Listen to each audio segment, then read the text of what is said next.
Bonjour à tous, c'est Crypto Kaiser, ravi de vous retrouver pour ce nouveau Kaiser News, le numéro 92. Je viens tout juste de rentrer de vacances, donc peut-être que ce Kaiser News sera un petit peu plus light que ceux du vendredi. Donc comme d'habitude, nous allons voir les cryptos qui performent, les cryptos à potentiel, les tendances, etc. Je vous propose de démarrer dès maintenant, on y va.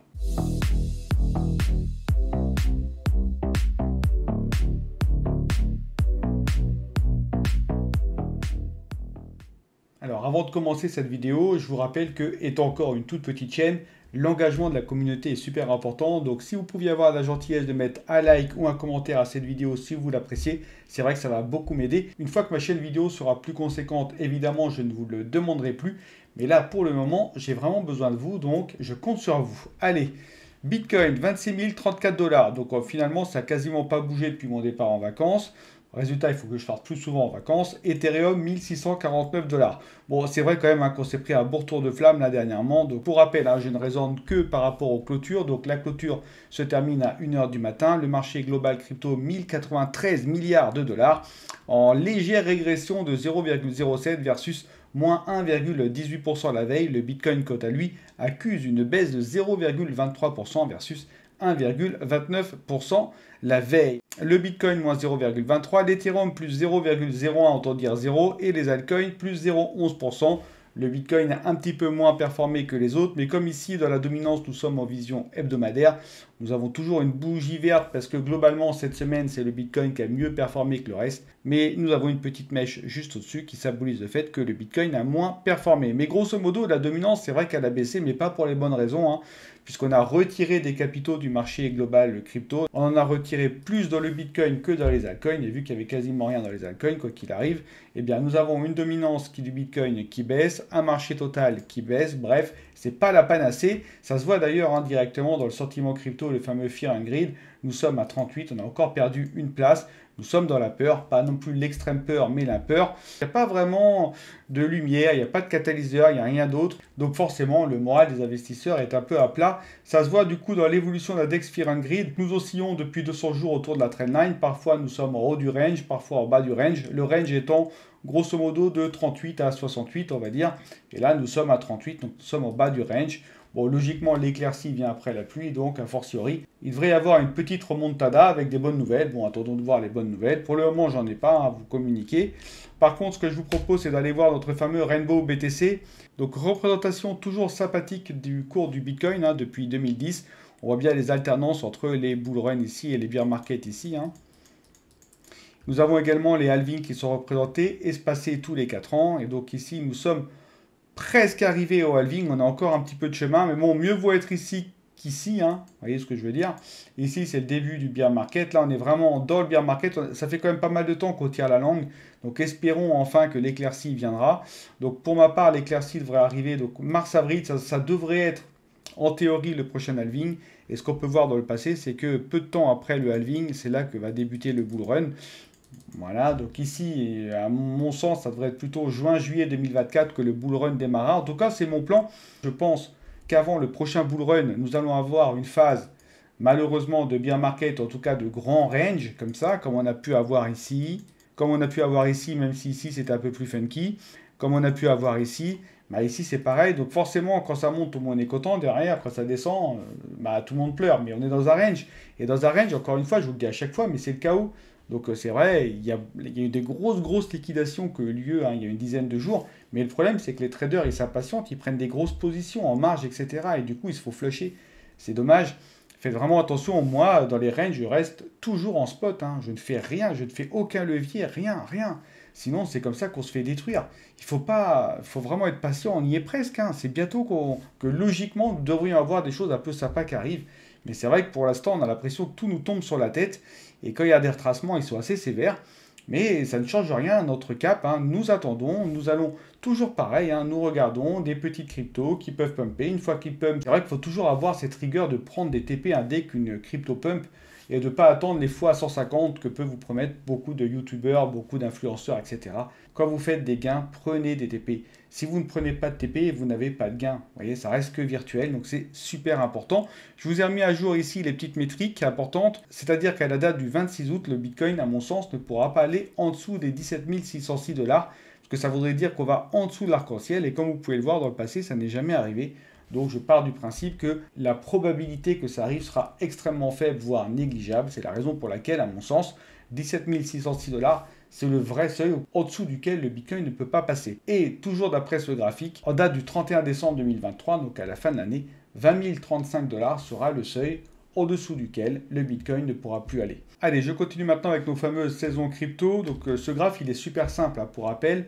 Je prends les 50 premières cryptos, et si sur ces 50 premières cryptos, il y en a plus de 75% qui performent le Bitcoin sur les 90 derniers jours, alors nous sommes dans une altcoin saison. Et s'il y en a moins de 25% qui performent le Bitcoin, alors nous sommes dans une Bitcoin saison. Donc nous étions pendant pas mal de temps dans une Bitcoin saison vraiment avérée, hein. Nous avions à peu près 6 ou 7, ce qui n'était pas arrivé depuis 2019. Il faut quand même le signaler. Derrière, nous avons fait une belle remontada, comme je vous l'ai dit. Et maintenant, voilà, on retrace. C'est comme partout, hein. Dès qu'on monte, on retrace, hein. Ça, je vous l'avais déjà dit. Nous sommes maintenant à 27. Nous sommes à l'orée, hein, de la Bitcoin saison. Bon, c'est vrai qu'avec le récent flush qu'on a eu, hein, sur le marché crypto, il y a pas mal d'investisseurs qui sont retirés, hein, qui ont justement retiré leurs produits à risque, dont les cryptos. Donc c'est un retour vers la crypto la moins risquée qui est le Bitcoin. Donc pour le moment, on retend vers la Bitcoin saison légèrement. On va même peut-être encore latéraliser un petit peu pour plus tard, espérons-le, retourner vers la altcoin saison, mais avec des nouveaux capitaux qui rentrent, hein. C'est ça qui est super important. Je continue avec l'analyse graphique. L'analyse graphique, donc on a le Bitcoin vision hebdomadaire en haut, Ethereum vision hebdomadaire en bas. Donc pour rappel, un très belle bougie rouge ici, hein, due à deux catalyseurs principaux, SpaceX qui aurait revendu tout ou partie de leur Bitcoin et Evergrande en faillite aux États-Unis, deux catalyseurs qui ont poussé malheureusement le cours à franchir le support des 28 000 $ que nous avions identifié, hein. Nous pensions être dans un range entre les 28 000 et 31 848 $. Maintenant, le range a été élargi entre les 31 848 $ et les 24 350 $. Pour le moment, c'est la Kijun hebdomadaire qui fait office de support au cours. Espérons qu'elle tiendra. Si jamais ça ne tient pas, pour moi, ça peut tout à fait aller au niveau des 24 350. C'est un niveau important, hein, qui a réagi pas mal au niveau du cours.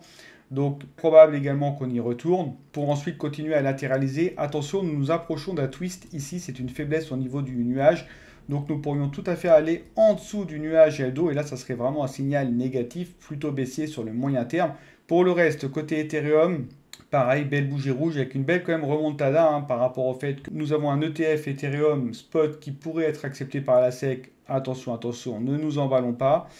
Mais c'est vrai que ça reste une bonne nouvelle. Le niveau des 1647 que nous avions identifié pour le moment tient bien. On peut voir que vraiment la lagging spine bute dessus. C'est un niveau qui avait pas mal travaillé à la lagging spine, hein, ici, ici, ici, ici. Donc c'est pas un niveau anodin. Espérons que ça tienne. Sinon le prochain c'est 1513 $. Le niveau ici, hein, sur lequel la lagging spine avait aussi pas mal travaillé. Donc à voir. Tout dépend aussi du Bitcoin. Tout dépend aussi des catalyseurs. Monsieur Powell a parlé.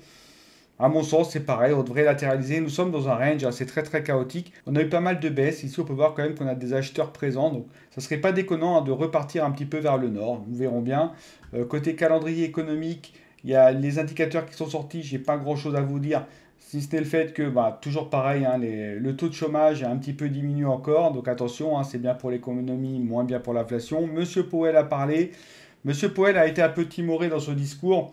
Mais il a bien dit une chose qui est claire, c'est qu'il faut absolument que l'inflation continue à se réduire et se réduise encore plus vite pour atteindre les objectifs fixés, même s'il est conscient que ça a de grosses conséquences sur l'économie, que déjà les taux sont relativement hauts et que ça crée des problèmes. Donc il en est bien conscient, mais pour lui vraiment, il faut absolument que l'inflation continue de baisser et ce plus rapidement.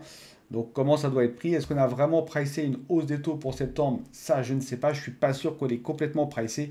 Donc à voir, à voir. Il y a peut-être encore ce point-là qui pourrait faire office d'un catalyseur négatif. Affaire à suivre. Je vous ai mis également ici le PP, hein. Comme vous le savez peut-être, d'anciens membres de l'équipe PP ont dérobé l'équivalent de 15 millions de dollars dans le portefeuille multisig du projet. Donc pas bonne nouvelle pour PP malheureusement. Je continue maintenant avec l'analyse du top 15 crypto. Donc je vais passer rapidement parce que j'ai pas grand chose à vous dire. Le XRP a pris 2%, mais bon, il est à niveau d'avant-procès, 0,53 $, Cardano moins 2%, Solana moins 3%, Tron plus 1% et continue son ascension, hein. UOB Tron, on n'a plus du tout de nouvelles, hein, pour rappel, hein. Il y avait des transactions un peu suspectes, voire frauduleuses entre UOB, Tron, etc. Mais pour le moment, on n'entend plus parler et justement, Tron n'a pas eu du tout de fun, hein, il continue sa progression. Intéressant, affaire à suivre. Le Polkadot plus 2%, Polygon il se maintient. Toncoin qui rentre et qui a donc détrôné le Shiba Inu, hein. Moi quand j'étais parti c'était le Shiba Inu et le Litecoin. Et bien maintenant c'est le Toncoin à la place et le Litecoin qui arrive à se maintenir à 65 $. Pareil, hein, lui, il s'est pris une belle claque, mais il est toujours présent dans le top 15. Je continue maintenant avec les tokens qui ont le mieux performé. Donc, sur les capitalisations 1 à 250, donc les cryptos les moins risqués, pour rappel, je vous conseille de détenir un minimum 75% dans votre portefeuille. Et dans ces 75%, je vous conseille d'avoir 50% de BTC et de TH. Voilà, qui restent quand même les deux cryptos les moins risqués, hein, bien évidemment. Je commence avec le Nano qui a pris 22%. Donc ça, c'est une monnaie digitale sans coût, super rapide, éco-friendly. Elle est acceptée chez beaucoup de commerçants, environ 70, ainsi que sur des plateformes de gaming comme Quake 3 et autres.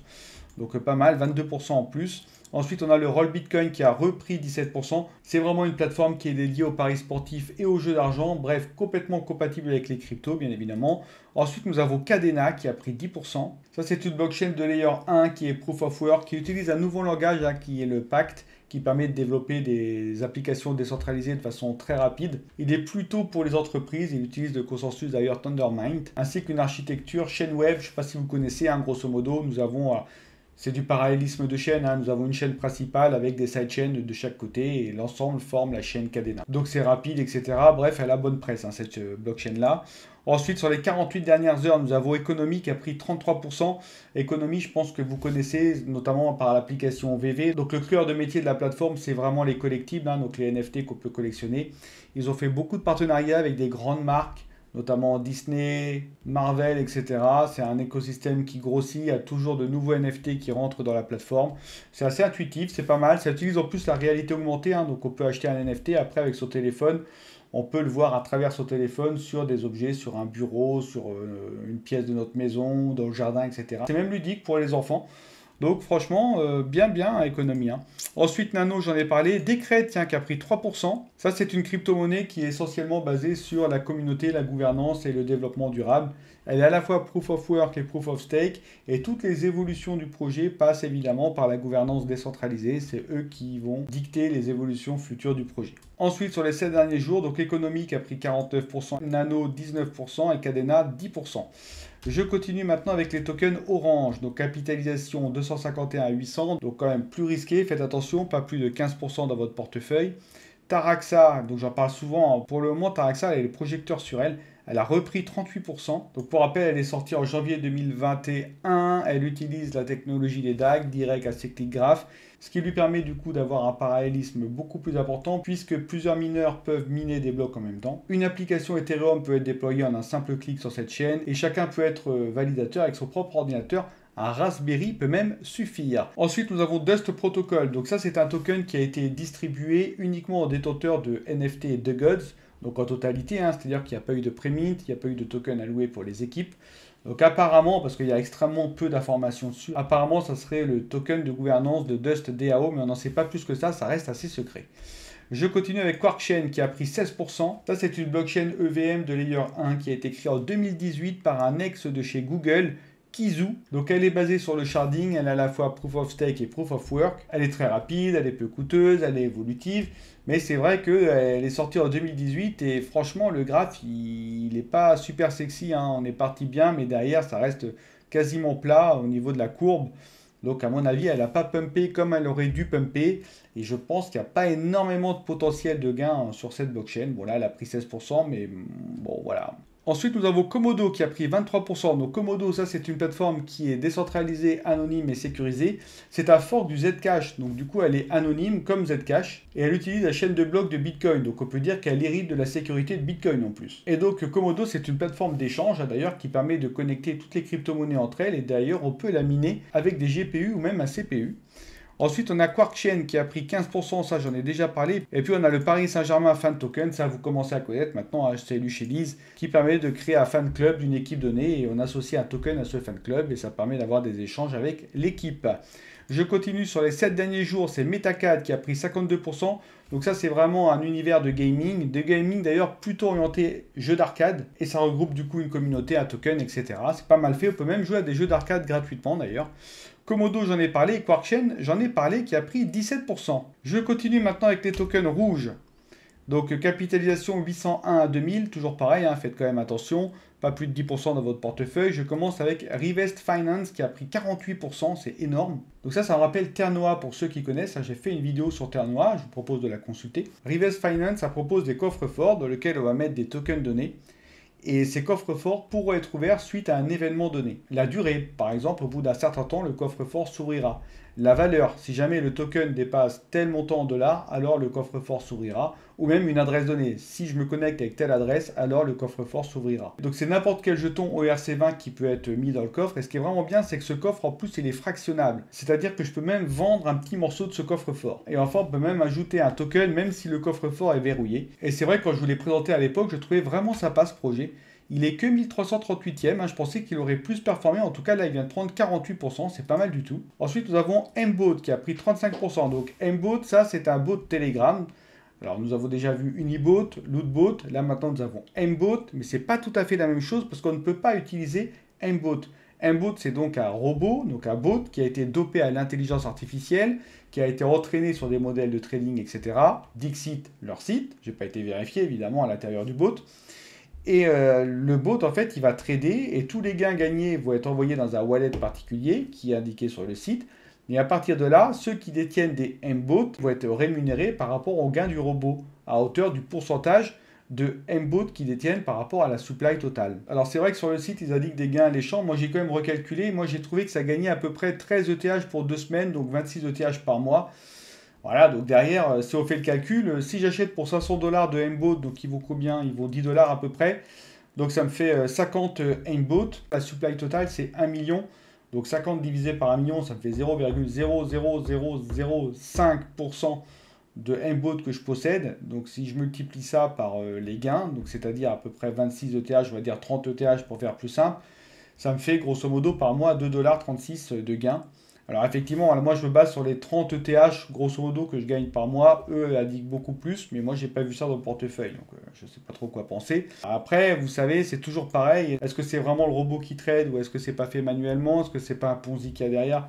Toujours un petit peu compliqué ça de savoir. Alors c'est vrai qu'ils indiquent des adresses de wallet, c'est vrai qu'ils indiquent également la performance du robot, qu'est-ce qu'il a fait comme trade et tout ça, c'est assez chiadé. Bon, voilà. Imaginons vraiment que ça se passe comme ça. Aujourd'hui, avec ce qui rentre dans le portefeuille, à mon sens, on gagne à peu près 3 $ par mois avec 500 $ de placé. Voilà. Après, faites vos calculs ou refaites d'autres calculs, hein. Peut-être que je me suis trompé, mais moi, c'est ce que je pense. Donc, est-ce qu'il faut y aller? Ça, c'est à vous de voir, mais bon, voilà. Je pense que la réalité est un petit peu en deçà de ce qui est présenté sur le site. Ensuite, nous avons Genome DAO qui a pris 23%.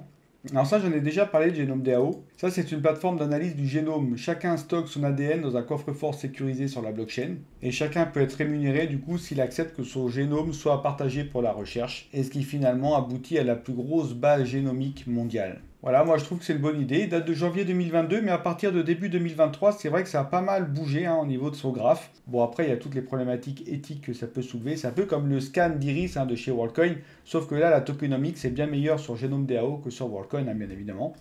Ensuite, sur les 48 dernières heures, Mbot, j'en ai parlé. Tiens, T-Food encore qui a pris 43%. Ça, pour rappel, c'est une plateforme décentralisée sur la traçabilité de la nourriture. J'en ai déjà pas mal parlé. Ça permet de tracer toutes les étapes du cycle de production de la nourriture. Et donc, pour une société, on pourra optimiser les cycles de production, gérer les avis des consommateurs, organiser les rappels de produits si jamais on doit en rappeler. Et pour les clients, ce qui est bien, c'est qu'à partir d'un code barre qui se figurera sur le produit, nous pourrons donc connaître toutes les étapes depuis la production entre guillemets jusqu'à la mise en étal. Donc c'est quand même pas mal du tout.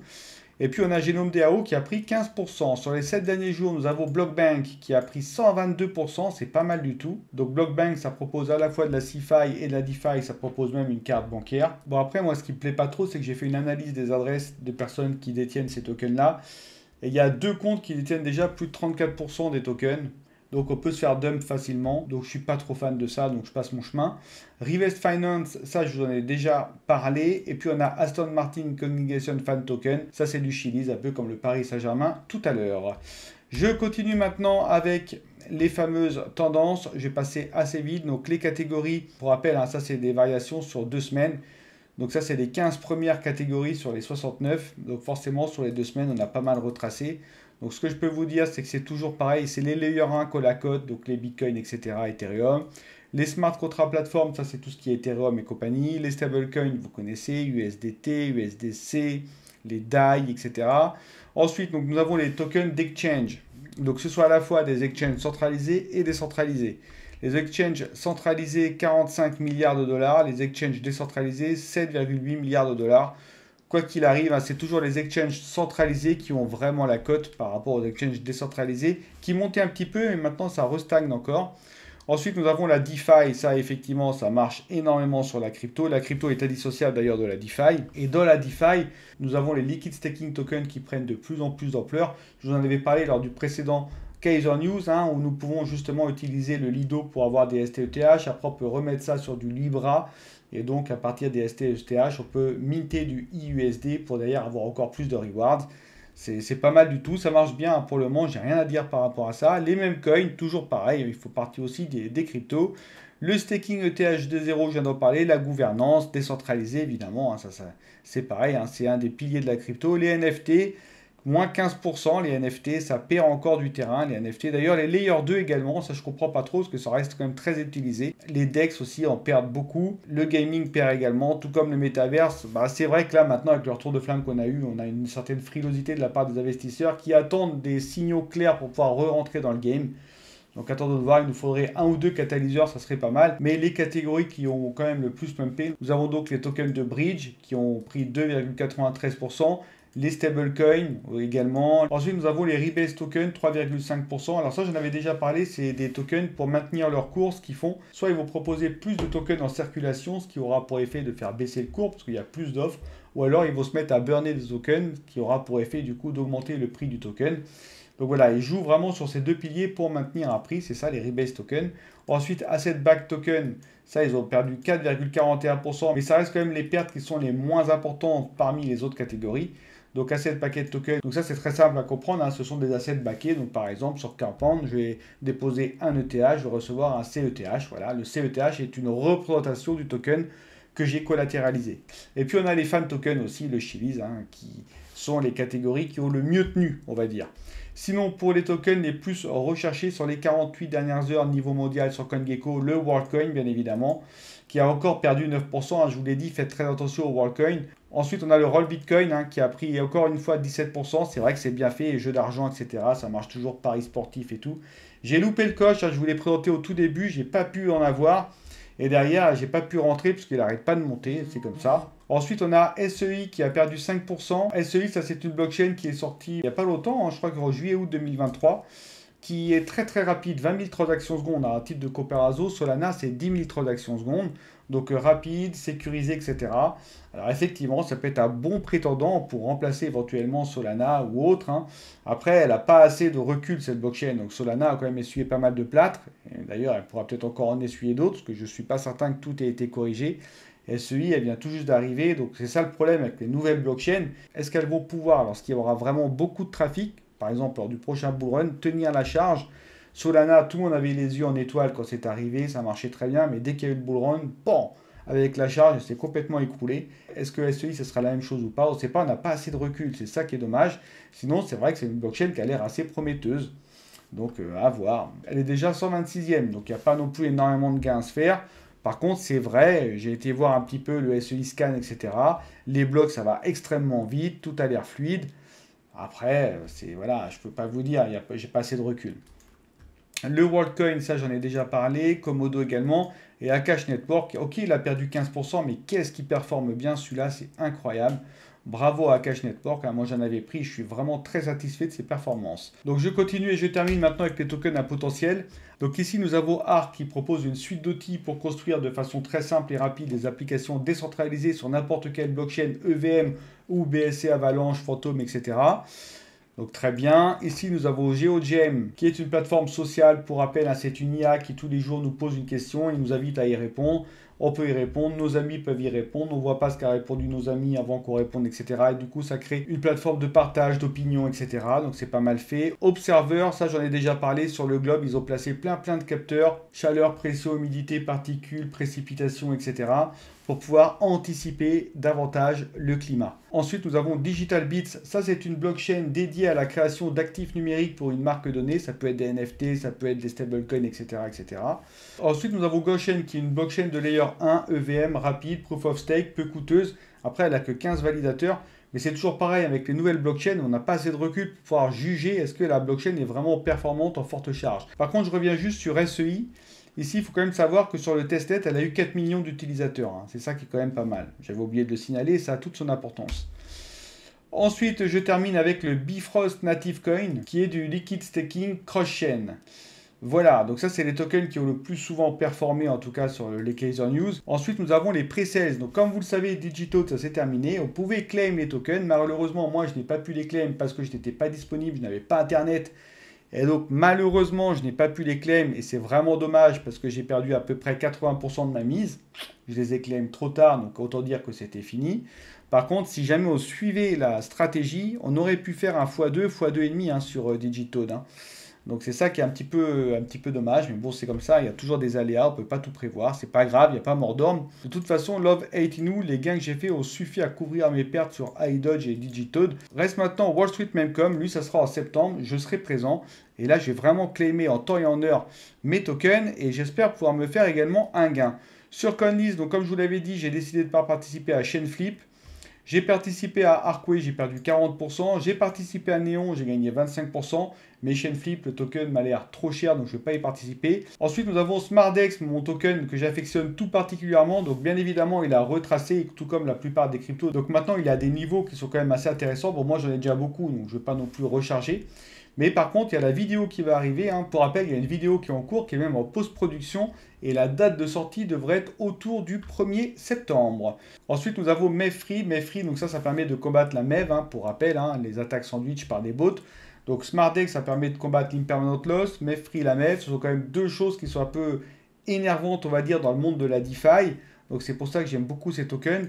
Mevfree, j'avais récupéré 75% de mes gains. Donc ça, c'est pas mal parce qu'il a un petit peu retracé également, lui. Donc voilà, il faut toujours penser à prendre des TP. J'ai que SmartDex où j'ai pas pris de TP parce que j'ai plus une vision à long terme sur ce DEX. WinAir, lui, c'est pas mal. Il a bien pris WinAir aussi. Hein. Ça, c'est un petit token que je vous avais présenté. Je vous avais dit que j'y allais parce que c'est un token justement qui permet de faire du gambling sur les cryptos. J'ai manqué le roll Bitcoin. WinAir, il y a pas mal de choses qui sont dans les cartons.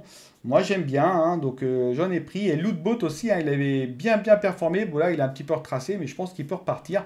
Donc voilà, Lootbot parce que les bots Telegram, c'est vraiment à la page du jour et lui, il est pas mal. WinAir, c'est tout ce qui est gambling. Et puis ça, c'est MEV et Impermanent Loss. C'est deux problématiques que nous avons et que nous aurons encore dans la DeFi. Donc voilà pourquoi ces tokens-là, pour moi, fondamentalement, elles me paraissent intéressantes. Et j'en rajouterai d'autres. C'est vrai que cet écran-là, maintenant, je vais pouvoir me focaliser sur les Kaiser News pour faire des évolutions sur les Kaiser News. Je vous les présenterai un petit peu plus tard. Maintenant que j'ai fini la vidéo SmartDex, je me recentre sur les Kaiser News et après je repartirai éventuellement sur une vidéo pour un autre projet. Mais là maintenant c'est au tour des Kaiser News d'avoir quelques améliorations et je vais m'y atteler cette semaine. Pour le reste, évidemment, comme je suis une petite chaîne, l'engagement de la communauté est quand même important pour l'algorithme YouTube. Donc si vous pouvez mettre au moins un like ou un petit commentaire, ça serait sympa. Quand je serai une grosse chaîne, hein, je ne vous le redemanderai pas, mais là, en tant que petite chaîne, je suis obligé de vous le demander. Donc, jouer le jeu, ça serait cool. Et puis, pour rappel, hein, il n'y a pas de sponsoring dans cette vidéo. C'est terminé pour moi. Je vous souhaite à tous un très beau week-end et je vous dis à mardi pour le Kaiser News Light. Bye bye.